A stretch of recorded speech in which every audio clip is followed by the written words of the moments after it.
Hello friends, welcome to आयत classes. हम आज अपने इस क्लास में ट्वेल्थ पॉलिटिकल साइंस का लास्ट चैप्टर डिस्कस करने जा रहे हैं, जो है India and the world.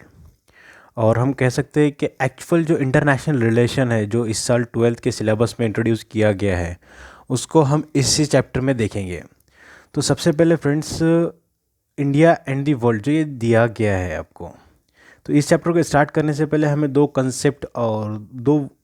Concept के मीनिंग समझना ज़्यादा ज़रूरी है। दैट इज़ कि इंटरनेशनल रिलेशन क्या है और इंटरनेशनल पॉलिसी और फॉरेन पॉलिसी क्या है। तो इंटरनेशनल रिलेशन, जैसे कि हमें पता है कि अगर हम सोसाइटी में देखेंगे, एक इंडिविजुअल का दूसरे इंडिविजुअल के साथ जो रिलेशन होता है, वो किसी का किसी के साथ अच्छा होता है, किसी का किसी के साथ बुरा होता है, उसी इंसान का। सेम उसी तरीके से अगर हम वर्ल्ड कॉन्टेक्स्ट में देखेंगे, तो एक कंट्री का दूसरी कंट्री के साथ रिलेशन जो है वो कैसा होगा, और वो रिलेशन कैसा है, क्या है, वो सारी चीज़ें हम इंटरनेशनल रिलेशन में स्टडी करते हैं। बट वो रिलेशन किस तरीके का है, अच्छा है, बुरा है, या बैलेंस्ड है, तो वो सारी चीज़ें कौन चेंज करता है, किस पर डिपेंड करती है, तो वो किसी भी कंट्री के फॉरेन पॉलिसी पर डिपेंड करती है। तो फ्रेंड्स, हमें यहाँ पर ये चीज़ समझना होगा कि डिफरेंस क्या है इनके बीच में, कि इंटरनेशनल रिलेशन और इंटरनेशनल पॉलिसी और फॉरेन पॉलिसी, ये दोनों अलग अलग टर्म्स हैं। तो यहाँ पर हमारा चैप्टर स्टार्ट होता है कि जो इंडिया है, इंडिया की जो फॉरेन पॉलिसी है, या इंडिया का जो फॉरेन इंटरनेशनल स्टेज में, इंटरनेशनल सिस्टम में जो अपीयरेंस है, वो आज का नहीं है। जब वो इंडिया ब्रिटिश कॉलोनी था, तो उस वक्त भी international bank for Bretton Woods conference जो की गई थी, इंटरनेशनल जिसने क्रिएट किया गया, जिसके अंडर क्रिएशन हुआ था international monetary fund and the international bank for reconstruction and development का। Then after that San Francisco conference, जिसके अंदर चार्टर साइन किया गया था यूनाइटेड नेशन के लिए। तो ये दो अलग अलग है, जो हमने अपनी ब्रिटिश कॉलोनी होने के साथ साथ हमने इन दो अलग अलग इंटरनेशनल कॉन्फ्रेंसेस में पार्टिसिपेट किया था। तो इंडिया की फॉरेन पॉलिसी में जो इंडिया का दूसरी कंट्रीज़ के साथ रिलेशन है, वो रिलेशन कहीं ना कहीं ब्रिटिश लीगेसी से भी इन्फ्लुएंस देखा जाता है। तो ये दो सारी चीज़ें थी हमारी। दिन आफ्टर दैट के ऑब्जेक्टिव्स, के किसी भी कोई भी कंट्री ये फॉरेन पॉलिसी क्यों बनाती है, उसको फॉरेन पॉलिसी की ज़रूरत क्यों पड़ती है। तो हर कंट्री को, जैसे कि हमें पता है कि अगर आप इस सोसाइटी में आपको रहना, सर्वाइव करना है, इंसान सोसाइटी में इसीलिए रहता है या माइग्रेट होता है कि उसके जो अपने नीड्स है, जो उसके इंटरेस्ट है, वो फुलफ़िल होने चाहिए। तो इसीलिए कोई भी कंट्री अपने नेशनल इंटरेस्ट को फुलफ़िल करने के लिए अपनी पॉलिसीज़ को फ्रेम करता है। तो वो ऑब्जेक्टिव्स क्या है, हमारी कंट्री के नेशनल और फॉरेन पॉलिसी को फ्रेम करने के लिए जो पॉलिसीज़ है या जो ऑब्जेक्टिव्स है, वो क्या है, वो देखते हैं। तो हमारा जो इंडियन कॉन्स्टिट्यूशन है, इंडियन कॉन्स्टिट्यूशन के पार्ट 4 में, दैट इज़ आर्टिकल 51। तो 51 में डायरेक्टिव प्रिंसिपल्स के अंदर, directive principles of state policy में कहा गया है कि इंडिया अपनी foreign policy on the frame करेगी on the basis of in promotion for the security, international peace and security को प्रमोट करने के लिए। कि इंडिया जब कभी भी अपनी फॉरेन पॉलिसी को फ्रेम करेगा, तो इंडियन गवर्नमेंट को चाहिए कि वो इंटरनेशनल पीस एंड सिक्योरिटी को प्रमोट करे। ये हमारी कंट्री के गवर्नमेंट का ड्यूटी है, उनकी एक रिस्पॉन्सिबिलिटी है। Then after that the objectives of Indian foreign policy include protection of sovereignty and integrity of the country, कि हमारी कंट्री का जो सावरिनिटी है, जो इंटीग्रिटी है, जो यूनियन है, इसको प्रोटेक्ट करना, इसकी सिक्योरिटी को प्रोटेक्ट करना। Then promoting economic growth and development, कि इकोनॉमिक ग्रोथ और डेवलपमेंट को प्रोमोट करने वाली पॉलिसीज़ होनी चाहिए। Ensuring national security in a broader sense, जो मेन क्या है कि नेशनल सिक्योरिटी को ब्रॉडर सेंस में उसको इन्हांस किया जाए। और इसी चीज़ को हमने सामने रखकर 1990s में हमने कुछ नए नए ग्रेटर इकोनॉमिक डेवलपमेंट के लिए हमने अपने इकोनॉमी में कुछ चेंजेस लेकर आए। That is liberalisation, privatisation and globalisation, जिसकी वजह से पॉसिबल हुआ कि आज हम ग्लोबल विलेज में सर्वाइव कर रहे हैं। और इंडिया आज मेजर कंट्रीज़ के साथ अपना रिलेशन अच्छा कर रही है, और उसका ये ऑब्जेक्टिव्स है। साथ ही साथ उसको चाहिए कि वो अपने जो रीजनल ग्रुपिंग्स है, जैसे कि Asian for example, European Union and Indo Pacific regions के जो भी रीजन्स हैं, इन नेबर से, इन रीजनल ग्रुपिंग से भी अपने रिलेशन को अच्छा करें। ये हमारे इंडियन फॉरेन पॉलिसी का ऑब्जेक्टिव्स में आते हैं। Then after that principles of Indian foreign policy, कि किन प्रिंसिपल्स के बेसिस पर हम अपने फॉरेन पॉलिसी को फ्रेम करते हैं। तो सबसे पहले है सॉवरेनिटी इक्वालिटी ऑफ स्टेट्स, कि हम सॉवरेन इक्वालिटी ऑफ स्टेट, कि हर स्टेट को हम इक्वली ट्रीट करना चाहिए, किसी के अंदर किसी भी तरीके का डिस्क्रिमिनेशन या बाइफर्केशन ना हो। Then respect for the sovereignty and territorial integrity of all state, कि हमारा जो भी फॉरेन पॉलिसी होगा कि इस प्रिंसिपल होगा कि हम हर कंट्री के सॉवरेन पावर को रिस्पेक्ट करते हैं और उसके टेरिटोरियल इंटीग्रिटी को, मीन्स कि हम उनके टेरिटोरियल और इंटरनल अफेयर्स में किसी भी तरीके की दखल अंदाजी या इंटरफेयर नहीं करेंगे।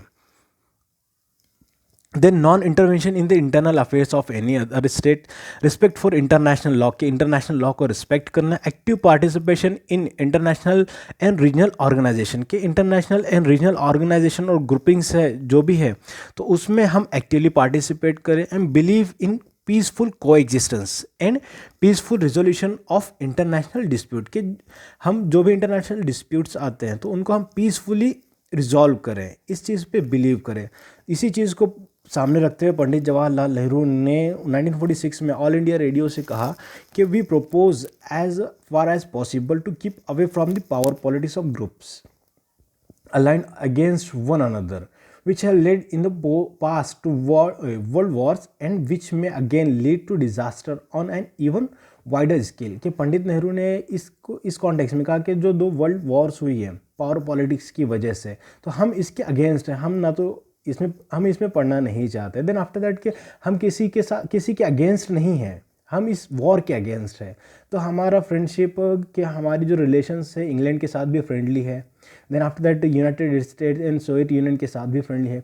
ही hope that the past friendship with China would continue in future about India's position in Asia. He said कि इंडिया का जो पोजीशन है एशियन कॉन्टिनेंट में, तो उसके बारे में पंडित जवाहरलाल नेहरू ने क्या कहा, तो we are of Asia and the peoples of Asia are nearer and closer to us than others, के एज कम्पेयर टू अगर हम दूसरों से कंपेयर करेंगे तो एशियन कंट्रीज़ और एशिया के लोग हमारे लिए बहुत करीब है एज कम्पेयर टू अदर्स।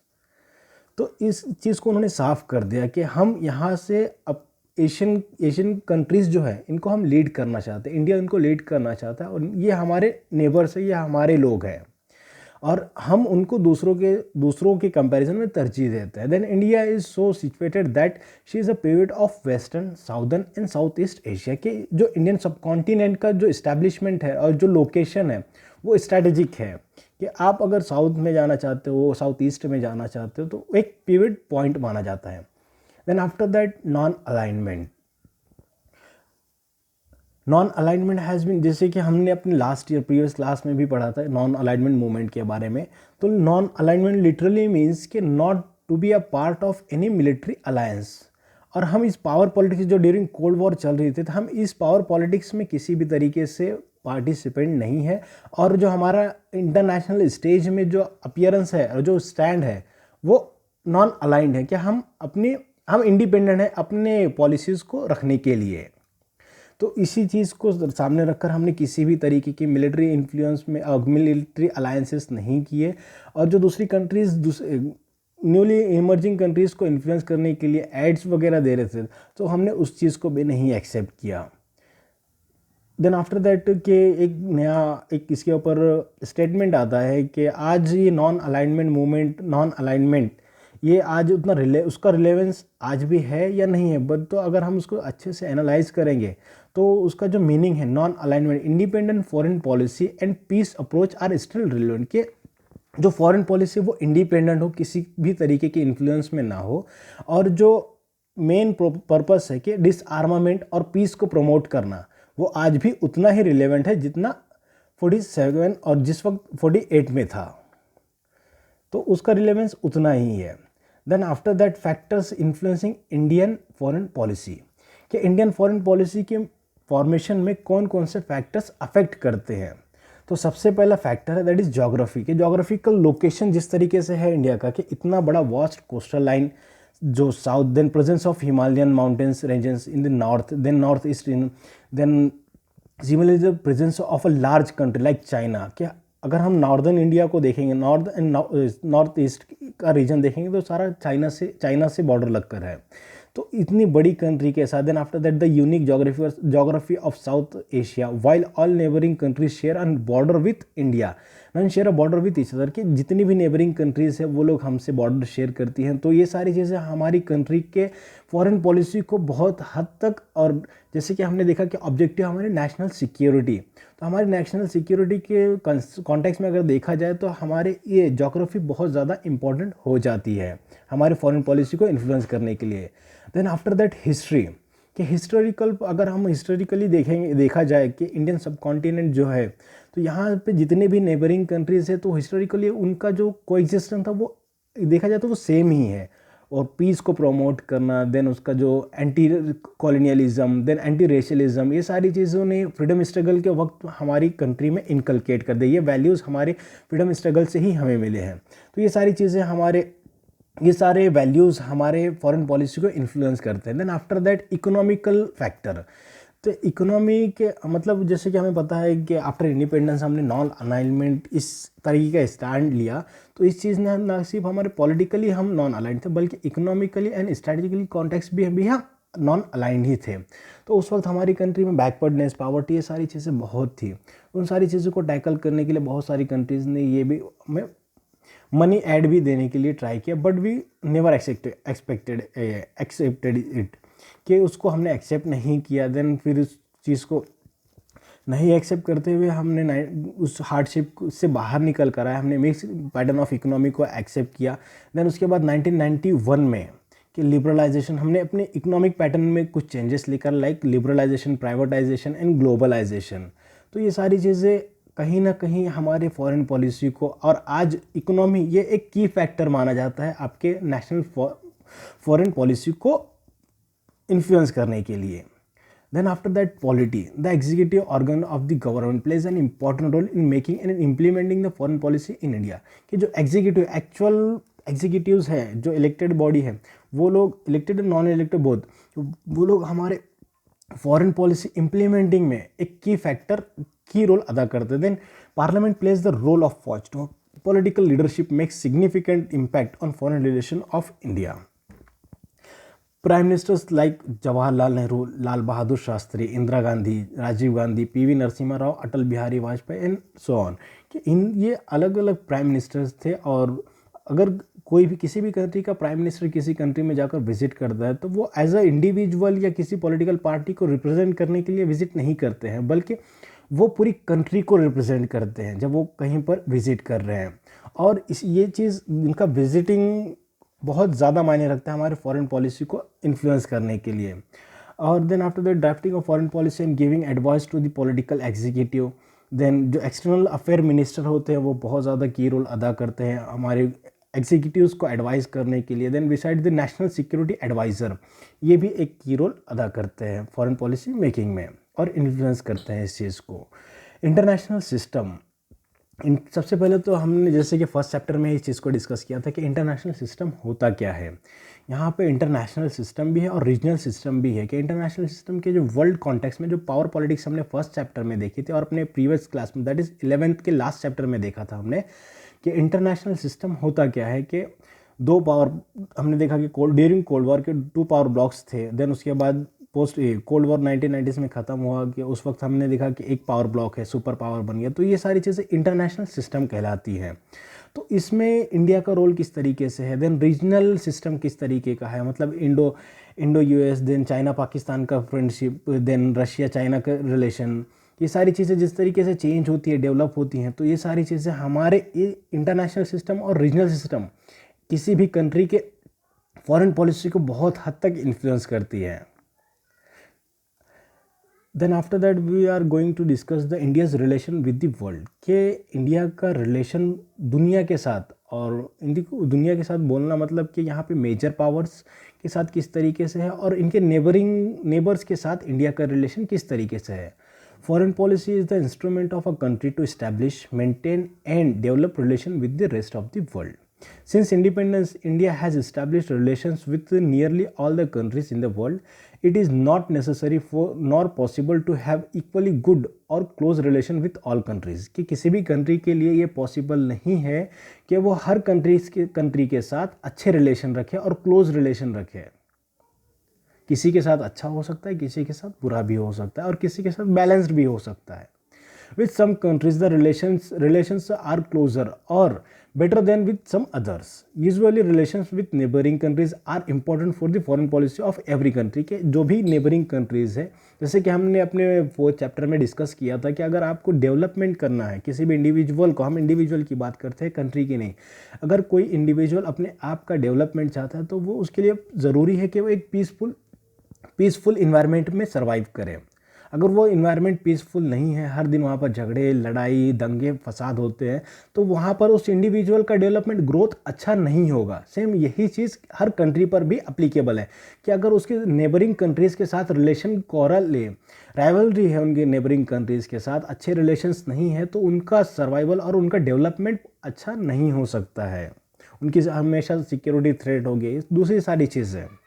तो हमें चाहिए कि अपने नेबरिंग कंट्रीज़ के साथ अपने रिलेशन को अच्छे रखें. Then after that relations with major world powers, ये इंपॉर्टेंट है हर कंट्री के साथ कि वो हर कंट्री के लिए कि वो वर्ल्ड की जो मेजर पावर्स है इनके साथ अपने रिलेशंस को बेहतर रखे.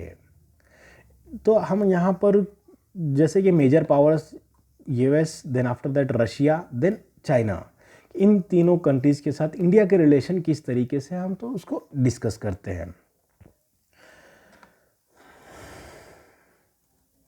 Major power. The United States was one of the two superpowers during the Cold War and is arguably the only superpower in the post-Cold War period. The Soviet Union was the other superpower during the Cold War. Its successor state, Russia, has emerged as a major influential power in world affairs in the 21st century. कि जैसे कि हमें पता है कि cold war के वक्त दो ही मेजर पावर्स थे, that is USSR and USA. तो ये दोनों के बाद जब यूएसएसआर का डिसइंटीग्रेशन हो गया तो सिर्फ एक ही मेजर पावर बचा जिसे हम यूएस के नाम से जानते हैं. देन आफ्टर दैट कुछ वक्त के बाद रशिया, जो सक्सेसर है यूएसएसआर का, वो भी इमर्ज हुआ एज अ मेजर पावर. तो हम सबसे पहले इसमें डिस्कस करते हैं कि यूएस के साथ इंडिया का रिलेशन किस तरीके से रहा है और किस तरीके से चल रहा है. तो अगर हम इंडिया का इनिशियल स्टेज देखेंगे इंडिपेंडेंस के वक्त, तो जो उस वक्त वहाँ के प्रेसिडेंट थे एफडी फ्रैंकलिन रूजवेल्ट, तो उन्होंने नेगोशिएशन में, जिस वक्त अटलांटिक चार्टर का नेगोशिएशन चल रहा था with prime minister Winston Churchill, जो ब्रिटिश प्राइम मिनिस्टर थे, तो उनके साथ इंडिया के इंडिपेंडेंस के लिए उन्होंने नेगोशिएट किया था. बट इंडिया का रिलेशन उस वक्त उतना ज़्यादा अच्छा भी नहीं था और बुरा भी नहीं था. और ड्यूरिंग कोल्ड वॉर जिस तरीके से इंडिया का स्टैंड था, तो इंडिया एक तरीके से दूर ही था उससे, स्ट्रेंजन रिलेशन था हमारा यूएस के साथ. Then after that India's independence position on the crisis of Hungary and Czechoslovakia and its criticism of American intervention in Vietnam were some reason for American displeasure. कि हमने जिस तरीके से अमेरिका का intervention in Vietnam, then Hungary, then Czechoslovakia, इन सारी reason की वजह से इंडिया का अमेरिका के साथ रिलेशन अच्छा नहीं रहा. बट इनके और इसी की वजह से, और जिस तरीके से कश्मीर के पॉइंट पर यूएस का जो स्टैंड रहा, उसकी वजह से इस चीज़ की वजह से, और उसके बाद अमेरिका का क्लोज हो जाना पाकिस्तान के साथ, इन सारी चीज़ों ने इंडिया को इरिटेट किया और उनके रिलेशन को और दूर कर दिया, इनके फ्रेंडली रिलेशन को. But when the cold war ended and the Soviet union disintegrated, the relations between India and United states did not improve immediately. कि कोल्ड वॉर ख़त्म होने के बाद हमारे रिलेशन यूनाइटेड स्टेट्स के साथ फ़ौरन ही बेहतर नहीं हो गए, बल्कि the United State brought pressure on new state. के हम जिस तरीके से रशिया हमें सपोर्ट कर रहा था कि यूएसएसआर हमें सपोर्ट कर रहा था न्यूक्लियर टेस्ट के लिए और सप्लाईज के लिए, तो उसके बाद देखा गया कि 1998 में जिस तरीके जब हमने सेकेंड न्यूक्लियर टेस्ट किया, तो उसके बाद यूएस ने हम पर इंटरनेशनल सैंक्शंस भी लगा दिए, जिसकी वजह से हमारे रिलेशन और भी बिगड़ गए. बट जिस वक्त जॉर्ज बुश ने, जो फॉर्मर प्रेसिडेंट थे यूनाइटेड स्टेट्स के, उन्होंने वॉर ऑन टेररिज्म स्टार्ट किया, तो इस चीज़ को इंडिया ने सपोर्ट किया. तो और उसके बाद जिस तरीके से इंडियन पार्लियामेंट बिल्डिंग पे 2001 में जिस तरीके से टेररिस्ट अटैक हुआ, जो बेस था पाकिस्तान से, तो इस चीज़ को सामने रखकर अमेरिका और इंडिया के रिलेशन बेहतर होने लगे. और अमेरिका ने इस चीज़ को कंडेम भी किया पाकिस्तान को कि आप इस तरीके क्रॉस बॉर्डर टेररिज्म को सपोर्ट ना करें. तो इन सारी चीज़ों की वजह से देन आफ्टर दैट 2008 में हमने India US civilian nuclear cooperation agreement भी साइन किया. तो इसी तरीके से हमारा रिलेशन उनके साथ और भी बेहतर होने लगे. देन आफ्टर दैट कि हमने डिफेंस पार्टनरशिप में भी अपने आप को और आगे बढ़ा दिया कि और देन दोनों कंट्रीज़ के जो रिलेशंस थे इतने पर ही नहीं रुके, बल्कि आल्सो पार्टनर इन मल्टीलैटरल फोरा के बहुत सारे अलग अलग मल्टीलैटरल फोरा पर भी हमारी पार्टनरशिप बेहतर हुई है। India US Japan, then India US Japan Australia, then ऐसे अलग अलग ग्रुपिंग्स में भी हमारी रिलेशनशिप उनके साथ बेहतर हुई है आज। देन ये तो एक मेजर पावर हो गया। Then after that US, Soviet Union और प्रेजेंटली रशिया के के साथ हमारे रिलेशन किस तरीके के हैं और किस तरीके के रहे हैं। हाँ, रशिया जैसे कि रशिया उसके इनिशियल स्टेज से ही हमारे साथ बहुत ज़्यादा फ्रेंडली रहा है और हमें हर वक्त सपोर्ट किया है।